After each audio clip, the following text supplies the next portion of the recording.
The rain lashed against the reinforced glass of the emergency bay doors at St. Jude's Metropolitan Hospital, a relentless drumming that seemed to sync with the frantic rhythm of the trauma team's footsteps inside. It was 3:17 a.m. on a Tuesday, the hour when the city's pulse slowed. But for the staff in Trauma Bay 1, the night was just beginning its most violent crescendo. The air smelled of antiseptic, ozone, and the metallic tang of fear. In the center of the room, surrounded by a phalanx of monitors screaming in discordant alarms, lay a man who looked less like a patient and more like a monument to destruction. His chest was still, his skin the color of ash, and the lead physician, Dr. Marcus Thorne, was already shaking his head, his voice clipped and final as he called for the time of death. But in the corner of the room, standing so still she seemed part of the architecture, was Alina Vance. She was a nurse who had mastered the art of invisibility. At 34, with hair pulled back in a severe, practical bun and eyes that held a quiet, unyielding depth, Alina was often mistaken for a student or an aide by those who didn't look closely. She wore her scrubs not with the casual disarray of the overworked residents, but with a precision that bordered on military. While the others shouted orders and scrambled for defibrillator paddles, Alina watched. She watched the subtle twitch of the patient's left index finger, a movement so small it would have been missed by anyone not trained to look for the whisper of life amidst the roar of death. She watched the way the blood pressure cuff failed to register a reading, not because there was no pulse, but because the pulse was too thready, too deep, too controlled by a physiology that refused to surrender to standard metrics. Dr. Thorne turned away from the body, peeling off his gloves with a snap that echoed in the sudden silence of the room. "Call it," he said to the resident, a young man named Kevin who looked pale and shaken. "Time of death 03:19. Cause massive blunt force trauma, internal hemorrhaging, cardiac arrest. Unsalvageable." Alina took a single step forward. Her shoes made no sound on the linoleum. "He's not dead, doctor," she said. Her voice was soft, barely above a whisper, yet it cut through the ambient noise of the ventilators and the distant wail of sirens outside. Thorne stopped. He turned slowly, his expression a mixture of exhaustion and irritation. He was a man who valued efficiency over empathy, data over intuition, and hierarchy over humility. To him, Alina Vance was a placeholder, a gentle soul who was good at holding hands and fetching supplies but lacked the intellectual rigor for high-acuity trauma care. "Nurse Vance," he said, his tone dripping with condescension. "We have been working on this patient for 45 minutes. There is no electrical activity. There is no respiratory drive. Please return to your station and prepare the body for transport to the morgue. Do not make this difficult."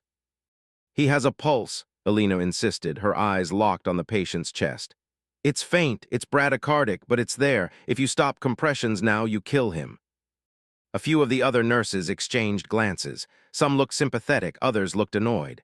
They knew the dynamic. Alina was the quiet nurse, the one who never spoke up in meetings, the one who accepted extra shifts without complaint, the one who let doctors like Thorne walk over her because she believed, or so they thought, that her place was to serve, not to lead. Kevin, the resident, hesitated. He looked at Thorne, then at Alina, then back at the monitor, which displayed a flat line.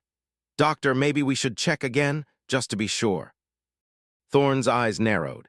"Check what, Kevin? The flat line, the dilated pupils, the lack of response to epinephrine. This is medicine, not magic. We do not chase ghosts. Nurse Vance, I am giving you a direct order. Step away from the patient."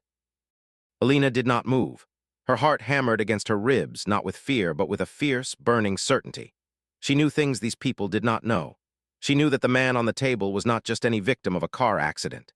She knew the specific pattern of bruising on his forearms, the calluses on his hands, the way his body had absorbed the impact of the crash, not with the fragility of a civilian, but with the conditioned resilience of a predator. And she knew that if they declared him dead now, they were not just making a medical error. They were committing a betrayal of the highest order. "I cannot do that, doctor," Alina said, her voice steady. "If you declare him dead, you are wrong, and if you are wrong, the consequences will extend far beyond this hospital." Thorne laughed, a short, sharp bark of disbelief. "Consequences? From a flatline? You are hysterical, Vance. Security." Two security guards, large men who had been standing by the door, stepped forward. They looked uncalm. Fortable, unsure of how to handle a nurse who was refusing to leave a dead body. But before they could reach her, the main doors to the trauma bay burst open. A gust of wind and rain swept into the room, carrying with it a group of men in dark, wet tactical gear. They moved with a synchronized precision that instantly shifted the atmosphere in the room from chaotic to charged. The lead figure, a tall man with silver-streaked hair and eyes like flint, scanned the room in a fraction of a second. His gaze landed on the body, then on Thorne, and finally on Alina. "Who called the time of death?" the man asked. His voice was low, gravelly, and carried an authority that made Thorne straighten his spine instinctively. "I did," Thorne said, regaining his composure.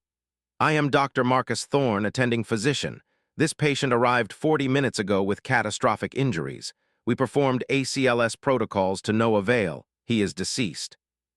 The silver-haired man walked past Thorne as if he weren't there. He approached the gurney. He did not look at the monitors, he looked at the patient's face. Then he leaned in close, placing 2 fingers against the side of the patient's neck, right over the carotid artery. He held them there for 10 seconds, 20, 30. The room was silent. Even the machines seemed to hold their breath. Then the man looked up. He looked directly at Alina. "You felt it," he said. Alina nodded once. "Yes, Commander." Thorne sputtered. "Commander, what is this? Who are you? This is a restricted medical area. You cannot." The man ignored him. He turned to his team. "Get the portable ultrasound, now, and clear the room of non-essential personnel, except her." He pointed at Alina. "Except her?" Thorne's face flushed red. "She is a nurse. She is insubordinate. She is." "She is the only person in this room who knows what she is looking at," the commander said, his voice cold enough to freeze blood. "And if you interrupt me again, doctor, I will have your medical license reviewed by the board before sunrise. Do you understand?" Thorne opened his mouth, then closed it. He stepped back, trembling with rage and confusion. Alina remained where she was, her hands clasped loosely in front of her. She did not smile. She did not gloat. She simply waited, knowing that the storm was just beginning. And as the commander's team swarmed the patient, bringing equipment that looked far more advanced than anything in the hospital's inventory, Alina knew that the secret she had kept for 5 years was about to unravel. The quiet nurse was about to speak, and the world was not ready for what she had to say. To understand why this moment was so explosive, why a simple nurse could command the attention of a military commander and silence a senior attending physician, we must go back. We must peel back the layers of St. Jude's Metropolitan Hospital, an institution that prided itself on being the pinnacle of modern medicine in Seattle, but which, like all institutions, was built on foundations of ego, hierarchy, and hidden fractures. St. Jude's was a glass and steel fortress overlooking the Puget Sound. It was a place where the wealthy came to be healed, and where the ambitious came to climb. For Alina Vance, it was a place of exile. 5 years ago, she had arrived at St. Jude's with a resume that was impressive on paper but vague in detail. She had nursing degrees from top-tier universities, certifications in critical care, and letters of recommendation that were glowing yet curiously generic. She had requested a transfer to the trauma unit, a request that was usually denied to nurses without prior trauma experience.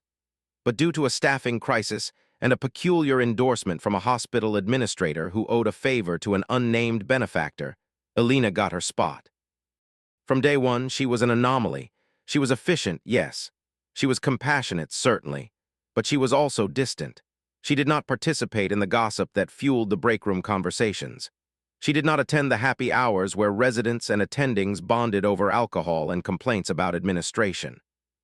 She kept to herself, arriving early, leaving late, and spending her breaks reading thick, technical manuals on physiology and tactical medicine that most of her colleagues assumed were textbooks for her continuing education.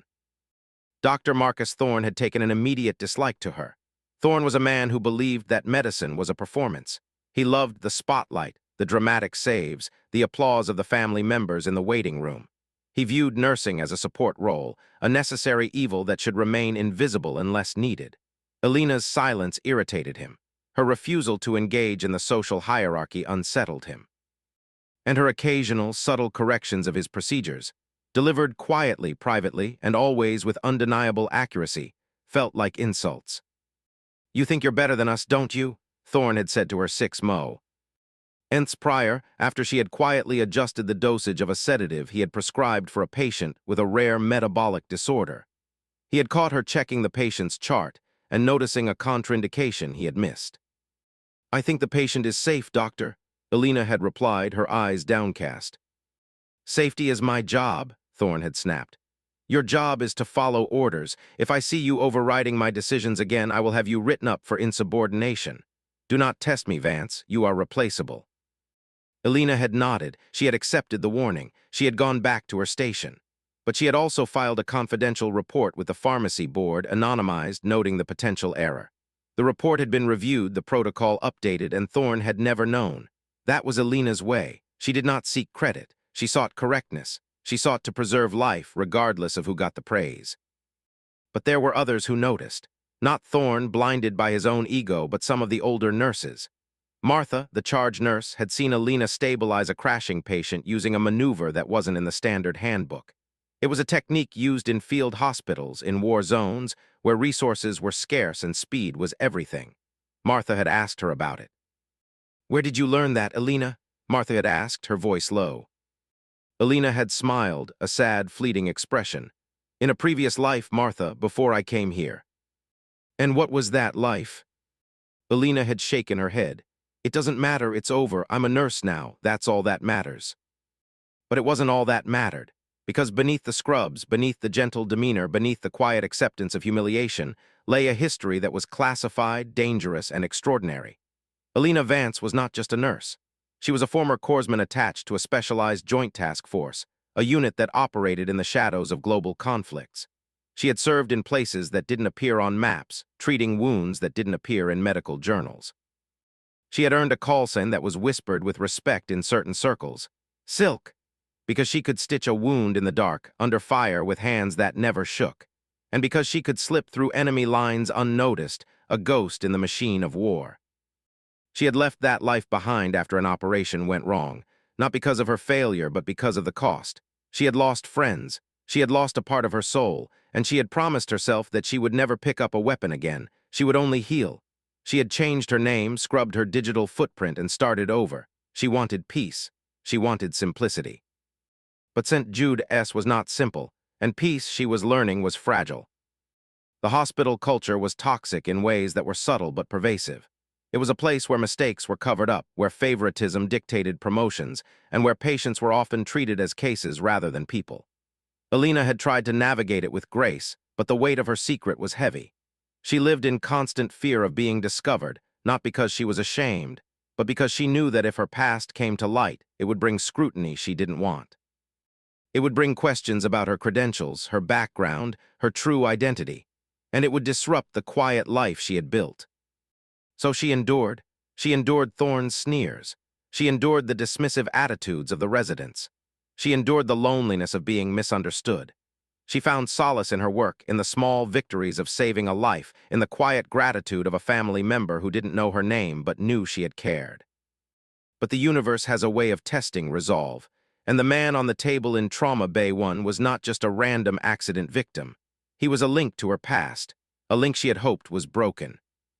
Commander Elias Thorne, no relation to Dr. Thorne, a coincidence that added to the tension, was the leader of the task force Elena had once served with. He was here because the patient, a man named Jack Rourke, was one of his own. And he was here because he had received a ping from a secure tracker embedded in Rourke's body, a tracker that only activated in the event of critical physiological distress. He had come to retrieve his man, but he had found something else. He had found Elena.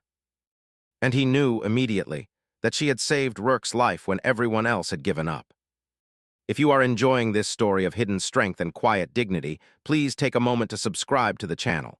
We tell stories like this every week, tales of ordinary people who possess extraordinary secrets, and of the moments when truth finally breaks through the noise. Your support helps us continue to bring these narratives to life. Now, let's return to the Trauma Bay, where the air is thick with tension and the truth is about to surface. The commander's team worked with an efficiency that was mesmerizing. Oh, watch, they did not shout. They did not panic. They moved like a single organism, each member knowing exactly what the other was doing. They set up a portable ultrasound device, a sleek black unit that looked unlike the bulky machines in the hospital. One of the medics applied gel to Rourke's chest and began to scan. On the screen, an image appeared. It was faint, but it was there. The heart was beating, slowly, weakly, but beating. And more importantly, the ultrasound revealed something that the hospital's CT scan had missed. There was a clot, a small, dense mass lodged near the aortic valve.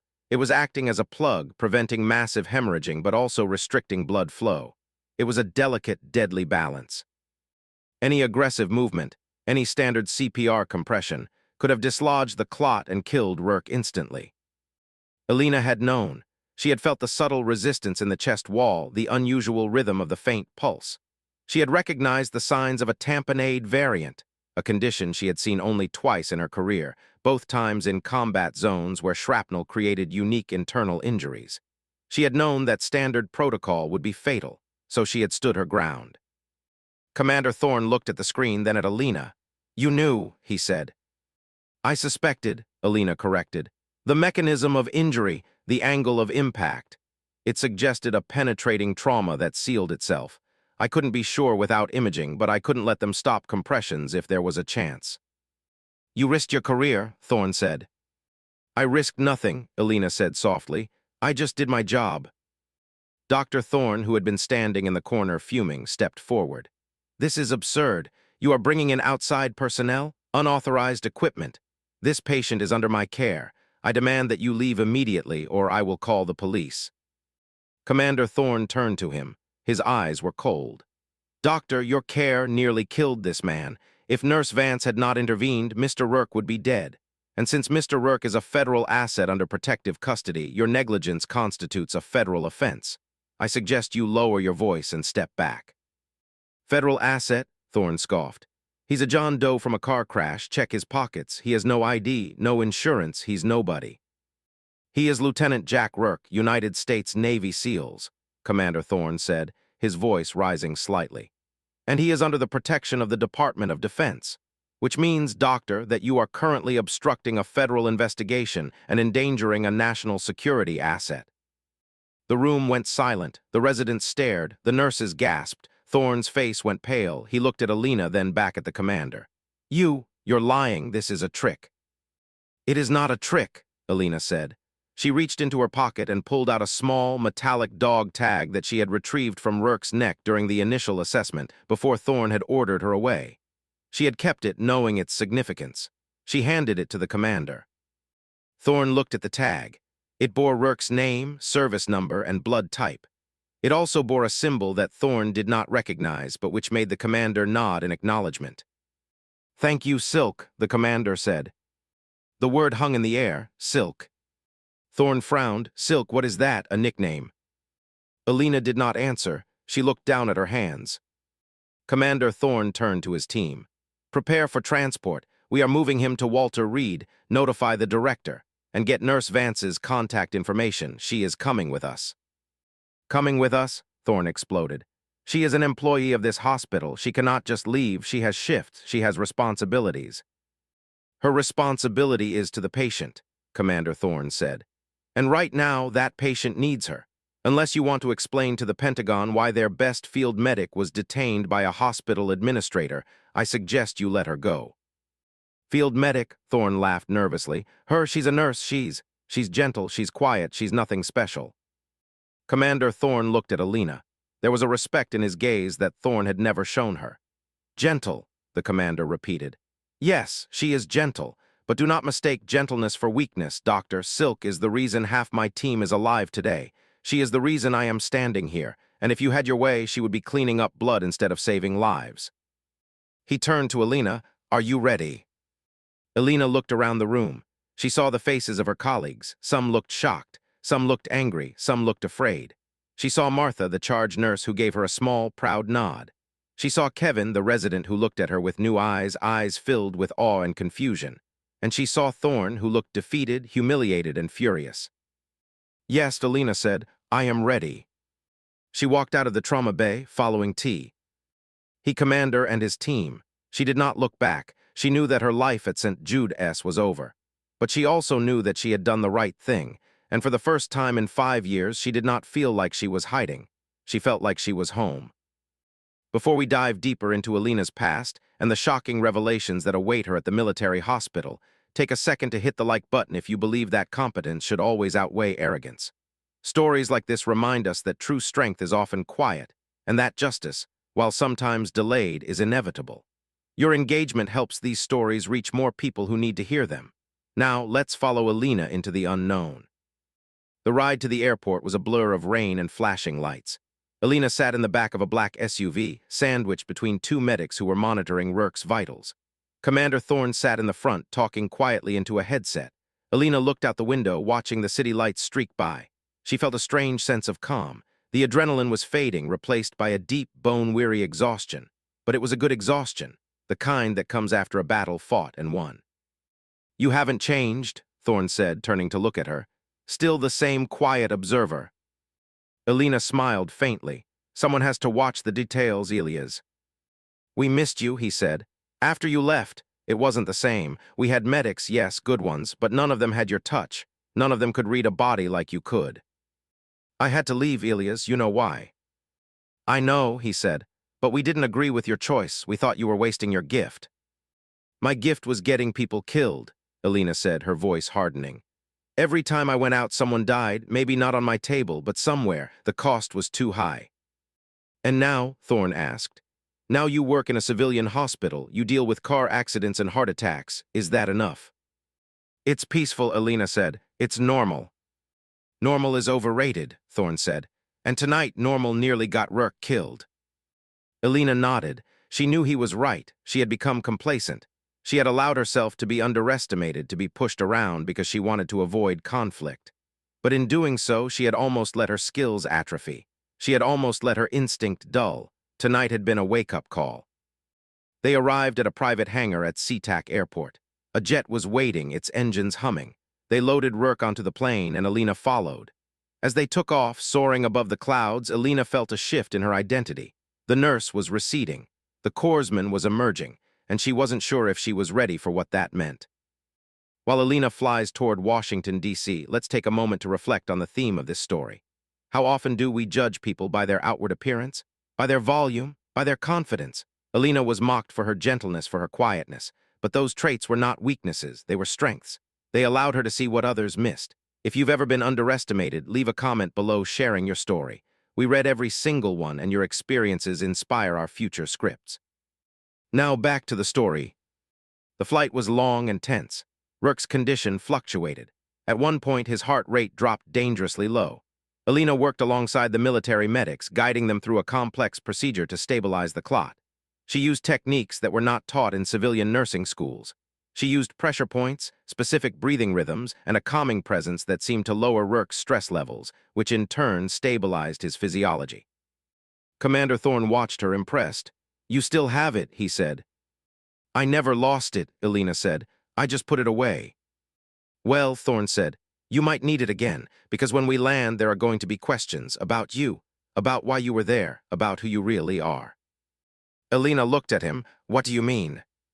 "Rourke was on a mission," Thorne said. "A covert one, and the people who caused that crash. They weren't accidental. They were targeted. And they know who Rourke is, which means if they know he was treated by a nurse named Alina Vance, they will come looking for you." Alina felt a chill run down her spine. "I thought I was safe. I thought I was hidden." "You were," Thorne said. "Until tonight, until you saved his life. Now you're part of the story again, whether you like it or not." Alina closed her eyes. She had feared this. She had known that her past could never truly be erased, but she had hoped it would stay buried.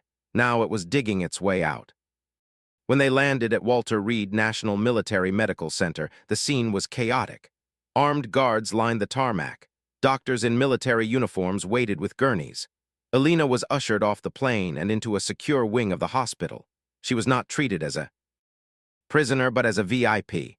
She was given a room, fresh clothes, and a meal, but she was also debriefed. For 3 hours, she sat in a small, windowless room with 2 intelligence officers. They asked her questions about her time in the service, about her skills, about her relationship with Rourke, about what she had seen in the trauma bay. Alina answered honestly but carefully. She did not reveal anything classified. She stuck to the medical facts. Finally, the officers left. Commander Thorne entered. He looked tired. "They're satisfied," he said, "for now, but they want to know why you left, and they want to know if you're willing to come back." "Come back?" Alina asked. "To the field."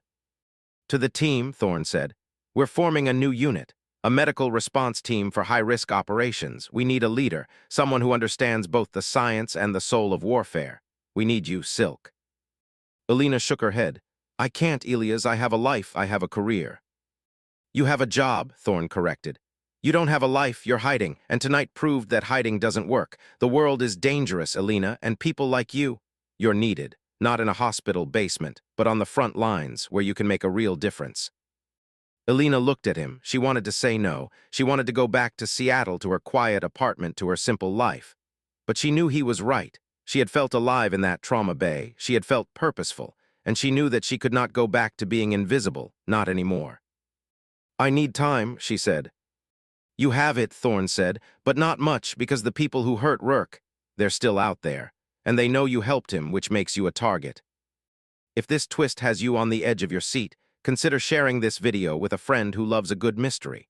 Stories of hidden identities and moral courage are powerful reminders that we never truly know the full story of the people around us. Sharing helps our community grow and allows us to bring you more high-quality narratives. Now, let's see how Elena handles the threat to her safety and her conscience. Elena spent the next 2 days at Walter Reed. She visited Rourke, who was recovering in the ICU. He was awake, though weak. When he saw her, he smiled. Silk, he whispered, I knew it was you. I heard your voice. You were dreaming, Elena said, smiling back. No, Rourke said. I was listening. You told them to stop. You saved me. I just did my job, Elena said. No, Rourke said. You did more. You stood up to them. You stood up for me. Thank you. Elena felt a tear slide down her cheek. It had been a long time since someone had thanked her for being herself, not for her skills, but for her courage. During those 2 days, Elena also reflected on her time at St. Jude's. She thought about Thorne's arrogance, about the culture of dismissal, about the way she had allowed herself to be diminished. She realized that by staying silent, she had not only harmed herself, but she had also failed the patients who deserved better. She had failed the system. She decided that she could not go back. Not to St. Jude's, not to that version of herself. She had to choose. Stay hidden and safe, or step into the light and risk everything. On the 3rd day, Commander Thorne came to her room. We have a situation, he said. The crash was investigated. It wasn't an accident, it was sabotage, and the perpetrators are linked to a foreign syndicate. They know Rourke survived, and they know a nurse named Elena Vance was involved. They're looking for you. Elena's heart sank. Where are they? We don't know, Thorne said, but we can't keep you here forever. We need to move you to a safe house, or you can join us officially with protection, with purpose. Elena looked at him. If I join you, will I be safe? No, Thorne said honestly. You will never be safe, but you will be free, free to be who you are, free to use your gifts, and you will have a team that has your back. Elena thought about it. She thought about the quiet nurse who had been mocked, who had been ignored, who had been told she was too gentle. She realized that gentleness was not a liability. It was a weapon of precision, of empathy, of truth. I'll do it, she said. Thorne smiled. Welcome back, Silk. As Elena makes her life-altering decision, let's pause to appreciate the moral core of this narrative. It's not just about action or secrets, it's about integrity. Elena chose to do the right thing even when it cost her comfort and safety. If you value stories that champion integrity over convenience, please click the notification bell so you never miss an update. We have many more tales of moral courage coming your way. Now let's witness the fallout back in Seattle. Back at St. Jude's Hospital, the aftermath of that night was swirling like a storm. Dr. Marcus Thorne was in crisis mode. He had been reprimanded by the hospital administration for his handling of the John Doe case. The fact that the patient was a federal agent had leaked to the press, albeit in a sanitized form. The headlines read, "Hospital nearly declares federal agent dead. Questions raised about trauma protocols." Thorne was furious. He blamed Elena. He claimed she had misled him. He claimed she had acted outside her scope of practice. He demanded that she be fired, but Elena was gone. She had resigned via email, citing personal reasons. The administration, eager to avoid further scandal, accepted her resignation and launched an internal review. Thorne tried to spin the narrative. He told his colleagues that Elena had been unstable, that she had hallucinated a pulse, that she had been lucky, but the witnesses told a different story. Kevin, the resident, spoke up. She was right, he said in a staff meeting. She was right and you were wrong, and if she hadn't stood her ground, that man would be dead. Martha, the charge nurse, supported him. Elena was the most competent nurse I've ever worked with. She deserved respect. You gave her contempt. The divide in the hospital grew. Some staff sided with Thorne, fearing his power. Others sided with Elena, inspired by her courage. The culture of St. Jude's was shifting. The silence was breaking. Meanwhile, Thorne received a visit from two men in suits. They were not from the hospital. They were from the Department of Defense. They asked him questions about Alina, about her behavior, about her skills. Thorne, trying to save himself, disparaged her. She was nothing special, he said. Just a quiet nurse, probably confused. The men looked at him with disdain. Dr. Thorne, one of them said, Nurse Vance is a decorated veteran. She is a hero, and your failure to recognize her expertise nearly cost a national asset his life. We will be recommending that your medical board review your competency. Good day. Thorne was left shaking. He realized too late that he had messed with the wrong person. He had underestimated the quiet nurse, and now he was paying the price. The contrast between Thorne's downfall and Alina's rise is stark. It serves as a reminder that arrogance blinds us, while humility opens our eyes. If you're finding this journey satisfying, please consider liking this video. It helps us gauge which stories resonate most with you. Now, let's return to Alina as she steps into her new role. Alina's training was intense. She was not just rejoining the military, she was leading a new initiative. The Silk Protocol, as it came to be known, was a set of medical guidelines designed for high-stress, low-resource environments. It emphasized intuition, rapid assessment, and holistic care. It was based on Alina's experiences, both in war and in civilian life. She worked closely with Commander Thorne and his team. They respected her. They listened to her. And for the first time in years, Alina felt valued, not for her silence, but for her voice. But the threat was real. One night, while reviewing files in her quarters, Alina noticed a shadow outside her window. She didn't panic. She didn't scream. She simply moved. She slipped into the shadows using the skills she had thought she had abandoned. She tracked the intruder. She identified him. And she neutralized him, not with violence, but with a precise pressure point strike that rendered him unconscious. When the guards arrived, they found the intruder tied up with his own shoelaces. Alina was sitting calmly at her desk, reading a book. Who was he? The guard asked. A messenger, Alina said. He wanted to send a message, but I sent one back. What was the message? That I'm not hiding anymore, Alina said. This moment defines Alina's transformation. She is no longer the victim. She is the protector. If you love seeing characters reclaim their power, drop a comment with the word resilience below. We love seeing our community engage with the themes of our stories. Now, let's move toward the climax. The syndicate that had targeted Rourke was not done. They planned a second attack. This time, not on Rourke, but on Alina. They knew she was the key to Rourke's survival. They knew she was the Silk, and they wanted to eliminate her. They tracked her to a public event, a charity gala where Commander Thorne and his team were being honored. Alina was there, dressed in a simple gown, feeling out of place among the generals and politicians. She kept to the edges of the room, watching, always watching. She spotted them, 3 men, blending in but moving with a predatory grace. She recognized their tactics. They were closing in. Alina didn't run, she didn't hide. She signaled to Thorne, a subtle gesture, a tap on her ear. Thorne understood. He activated his security team. But the attackers were fast. They broke through the perimeter. Chaos erupted. Guests screamed. Guards drew weapons. Alina moved. She didn't fight like a soldier. She fought like a healer. She used the environment. She used the crowd. She guided people to safety. She distracted the attackers. And when one of them lunged at her, she didn't strike him. She disarmed him. She used his momentum against him. She pinned him to the ground, not with brute force, but with leverage. Stay down, she whispered. It's over. The attacker looked at her, surprised. Who are you? I'm the nurse, she said, and I'm done being quiet. The security team arrived. The attackers were apprehended. The gala was secured, and Alina stood in the center of the room, calm and composed. Commander Thorne approached her. You okay? I'm fine, she said. Are they? They're in custody, Thorne said. Thanks to you. Alina looked around. The guests were staring at her. Not with pity, not with dismissal, but with awe. They had seen what she could do. They had seen the quiet nurse become a warrior. And for the first time, Alina didn't look away. She met their gazes. She stood tall. She was no longer hiding. She was visible. The climax of this story isn't just about physical safety. It's about public vindication. Alina is seen, truly seen, for the first time.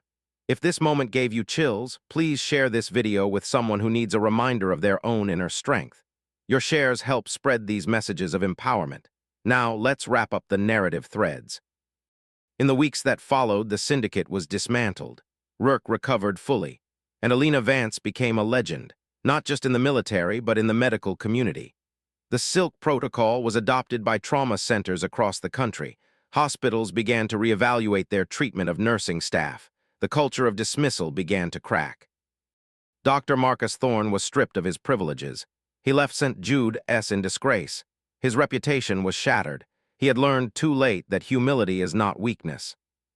Alina did not return to Seattle. She stayed in D.C. leading her team. But she kept in touch with Martha and Kevin. She sent them letters. She told them that they were heroes too, that standing up for truth, even in small ways, mattered.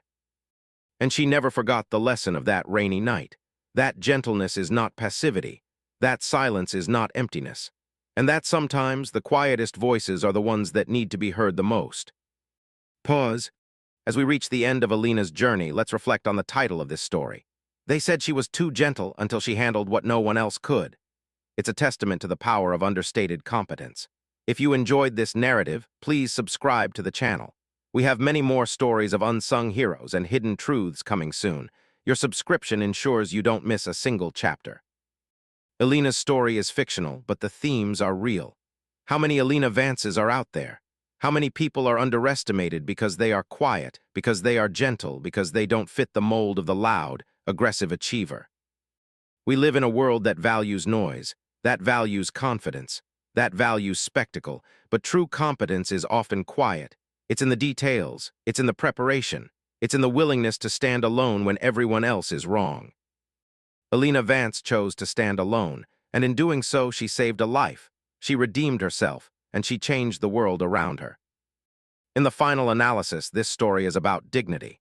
Alina maintained her dignity even when she was mocked. She maintained her integrity even when she was threatened. And in the end, her dignity was her shield. If this story resonated with you, please leave a like. It's a small gesture, but it means the world to us. Let's look at the broader implications. The medical field, like many professions, is hierarchical. It's easy for those at the top to overlook those at the bottom. But as Alina showed, wisdom and skill are not determined by rank. They are determined by experience, by observation, by heart. St. Jude's Hospital changed after Alina left. The staff became more collaborative. The residents became more humble. The nurses became more vocal. It wasn't a revolution, it was a shift. A slow, steady shift toward respect. And that is the true victory. Not just the saving of one life, but the improvement of a system. The elevation of a culture. Before we conclude, let's address the emotional arc. We started with curiosity, we moved to frustration, then to shock, then to awe, and finally to satisfaction. This emotional journey is designed to keep you engaged, but also to leave you with a sense of hope. If you felt that hope, please comment below with a single word that describes how you're feeling. We love hearing from you. Alina's journey is complete, but her legacy continues. Every time a nurse speaks up, every time a doctor listens, every time a patient is treated with dignity, Alina is there. In spirit, in principle, in practice. She is no longer the quiet nurse. She is Silk, and she is everywhere. As the narrator, I want to thank you for spending this time with Alina. Long-form stories like this require patience, but the payoff is worth it. If you appreciated the depth and pacing of this script, please consider watching our next video, which explores a similar theme in a different setting. The link is in the description. We strive to create content that is not only entertaining but also meaningful. Stories that challenge prejudices, that celebrate competence, that honor the unsung heroes. Alina Vance is one of them, and thanks to you, her story is told. In the end, the rain stopped. The sun came out, and Alina walked into the light, not hiding, not shrinking, but shining. She had handled what no one else could, not because she was stronger, but because she was softer, because she listened, because she cared. And that is the power of gentleness. Thank you for joining us on this journey. If you haven't already, please subscribe. Hit the bell, like the video, share it with a friend. Let's keep these stories alive.